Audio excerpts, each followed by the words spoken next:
Hello, everyone. Welcome back to your Daily English podcast. I am your host, Lisa. Today's episode is critical. It is about moving your English from your brain to your mouth. Many people spend years studying. They know the words, they know the rules. This is called input.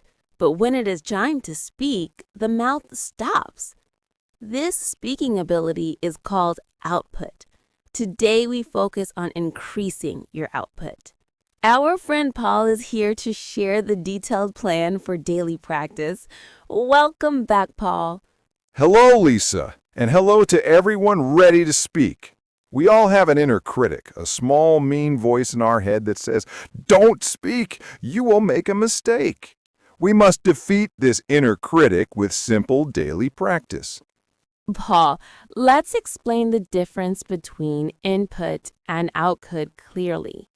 Input is everything you take into your brain, reading books, listening to our podcast, watching movies. Input is easy and safe. Output is everything you give out, writing emails, and most importantly, speaking. Output is where you truly learn.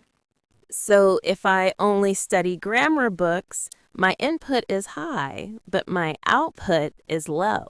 Exactly. And when your output is low, your confidence is also low.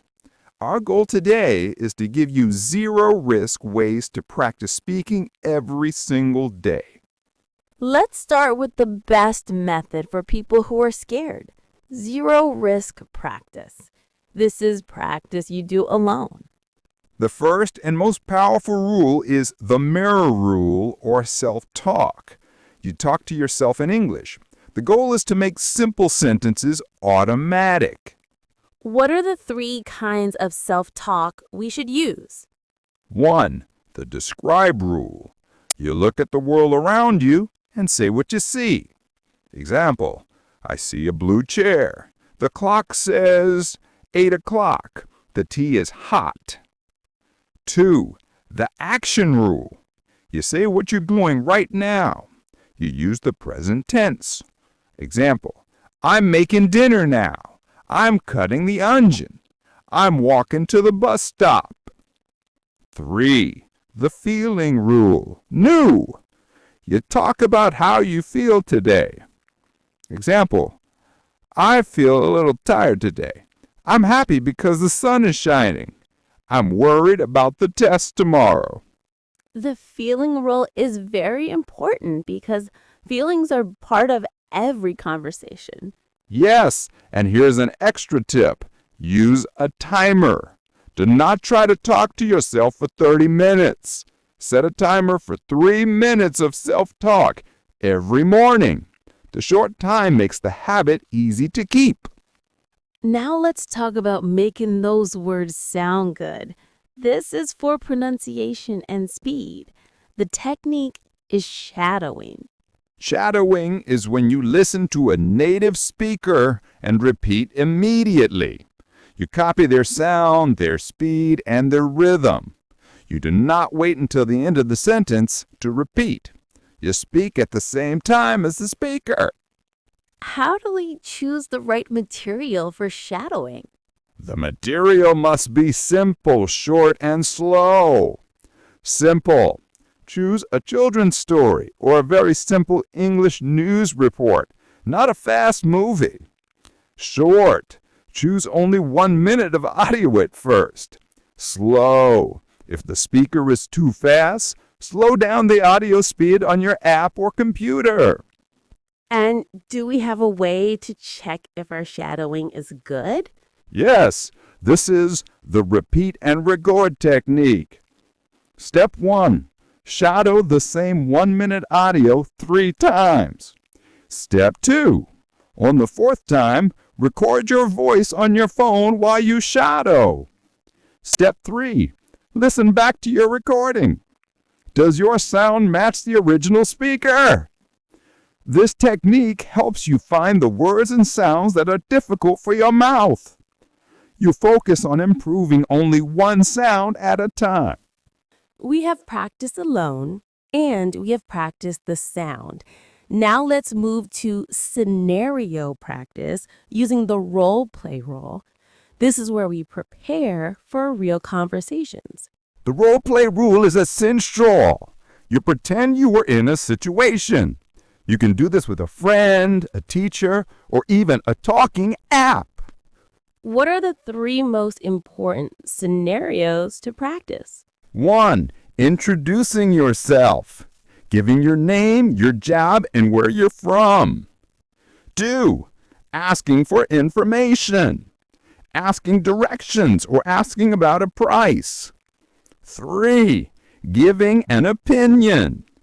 Saying, I like this movie, or I did not agree with that idea. And what is the special technique we use here, Paul? We use phrase banking. Banking means saving important things. For each scenario, you must save and memorize 5 key phrases. These phrases are your safe starting point. For scenario 2, asking for information, your 5 phrases might be, excuse me, where is, can you help me, how much does it cost, thank you very much, and have a nice day. So, the phrase bank is our safety net. Even if we forget the rest of the words, we have these 5 phrases that are automatic. Yes, and remember, when you role play, you must switch roles. You are the customer, then your friend is the customer. This helps you understand both sides of the conversation. Paul, let's give our listeners some simple sentences they can use right away. The first 5 seconds of a conversation are the hardest. Absolutely. We need to master conversation starters. A starter is a sentence that opens the door to conversation. We will focus on simple, common sentences that are low risk. What are the 5 simple starters we can practice every day? 1. The greeting.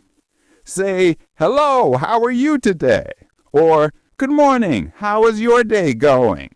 This is always polite. 2. The weather starter. Talk about the simple weather. It is very sunny today, isn't it? Or, I hope the rain stops soon. Weather is safe. 3. The simple question. Ask a very simple question about the other person. Are you having a good week? Or is your coffee hot? 4. The compliment starter. Say something nice about the clothes or belongings. That is a beautiful coat. Or, I liked your shoes. 5. The thank you starter. Always know how to end. Thank you for your help. Or, it was nice talking to you. I love the compliment starter. It makes the other person happy immediately, which makes the conversation easy. And here's a secret. Practice saying these 5 starters to yourself 10 times every morning. Make them completely automatic. That way, when you see a person, you don't have to think. The words just come out. Okay, Paul, we are now ready for the real world. We are taking the first small step outside. We're using the 3-sentence rule. Yes, you commit to saying 3 full sentences to a stranger. No more, no less. This builds that real-world confidence. But what if I use the wrong grammar? The inner critic is screaming. We must understand the listener's job. Your job is to try your best to speak clearly. The listener's job is to be patient, to listen carefully, and to understand your meaning. The listener knows you're learning English. They are not judging your grammar. They are happy you are trying to communicate. That is a great reframe. It takes the pressure off the speaker. We have a final rule for the real-world step. The question rule. Always include at least one simple question in your 3 sentences. Example, hello, how are you today? I like this shop. Is the milk fresh? The question forces the other person to reply, which makes it a true conversation, not just a statement. You're forcing yourself to engage. So it's about initiating and expecting the reply. This is the final step to mastering the output skill. Paul, this was the ultimate guide to daily conversation practice. It's all about small, consistent steps. Let's summarize the ultimate daily plan. Morning, 3 minutes. Use the mirror rule, self-talk, to describe your feelings and actions. Transportation or study, 10 minutes. Use the shadowing technique, once that audio. Afternoon, 15 minutes. Use the role play rule with a friend, focusing on phrase banking for one scenario. Evening, 1 time. Use the 3-sentence rule in a safe place, a store, a cafe, a neighbor. This plan is effective because it's low risk and a high repetition. Remember the 2-day rule. If you miss a day, you must not miss 2 days in a row. Your homework is try the 3-sentence rule tomorrow. Choose one of the 5 conversation starters and use it. Send us an email telling us which starter you used. Thank you for listening to your Daily English podcast. We hope you feel motivated to start speaking today. Until next time, keep speaking English and keep growing. Bye-bye.